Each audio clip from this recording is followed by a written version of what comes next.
મહુવા તાલુકાના મુડદ ગામના ખેતરાડી વિસ્તારમાં પતરાના શેડમાં ગેસનો સિલિન્ડર ફાટતા લાગેલી આગની ઘટનામાં 4 બાળકીઓ ભૂંજાઈ જવાની ઘટનાએ પોલીસની પ્રાથમિક તપાસમાં જ શંકા ઊભી કરી હતી.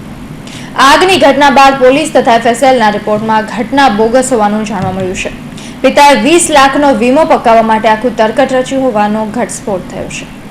જે 4 બાળકી બળી ગયાની વાત હતી તેની જગ્યાએ મૃત પશુ મૂકી સળગાવી દેવાયા હતા.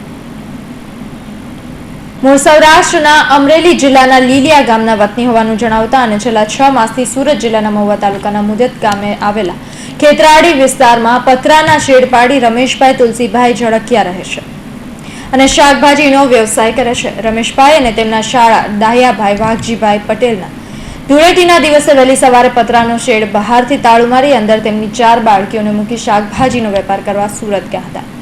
પતરાના શેડમાં મૂકેલ ગેસનો સિલિન્ડર ફાટતા લાગેલી આગની ઘટનામાં 4 બાળકી ભૂંજાઈ ગઈ હતી, જેમાં દીકરી દર્શના, માનસી અને 8 વર્ષની 2 જોડિયા દીકરી તેજસ્વી અને રાજેશ્વરીના મૃતદેહના અવશેષો પણ મળ્યા ન હતા.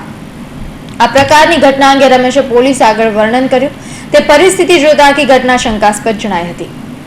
પતરાના 15x25નો શેડ હતો અને તેની 12 ફૂટ ઊંચાઈ હતી. અડધા પતરાના શેડમાં માળિયું બનાવી 60 થી 90 મણ જેટલા જલાઉ લાકડા ભર્યા હતા. 4 નાની બાળકી ઘરમાં હોય.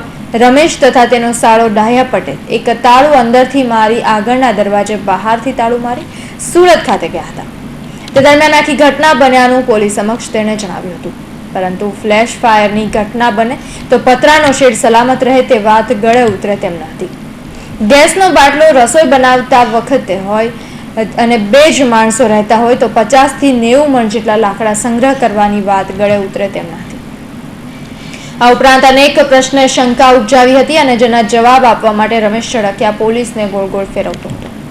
જો કે FSLની મદદથી તપાસ કરતા ભાંડો ફૂટ્યો હતો અને પોલીસ પણ આખા તરકટથી ચોંકી ઉઠી હતી. FSLના પરીક્ષણમાં પલંગ સાથે રાખ થઈ ગયેલી 4 દીકરીઓના અવશેષ કોઈ પશુના હોવાનું બહાર આવ્યું હતું.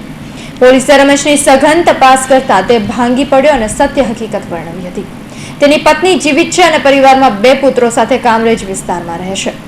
રમેશે 4 બોગસ દીકરીના પેપર્સ તૈયાર કરાવી તેના નામે વીમો ઉતરાવ્યો અને તેને પકાવવા માટે પુત્રીઓના મોતનું તરકટ રચ્યું. રમેશ ઝળકિયા એક પુત્રનો 5 લેખે કુલ 4 પુત્રીઓ છે તેમ દર્શાવી 20 લાખનો વીમો લીધો હતો. ત્યારબાદ 25,000 પ્રીમિયમ પણ ભર્યું હતું અને 20 લાખે મેળવવા આખું તરકટ રચ્યું. જોકે વીમા કંપનીએ કયા આધારે આ વીમો આપ્યો હતો તે અંગે પણ પોલીસ તપાસ કરશે. આ તરકટ રચવામાં રમેશને કોણે મદદ કરી હતી તેની પણ તપાસ હાથ ધરાશે. Bureau report, Hind TV news, Surat.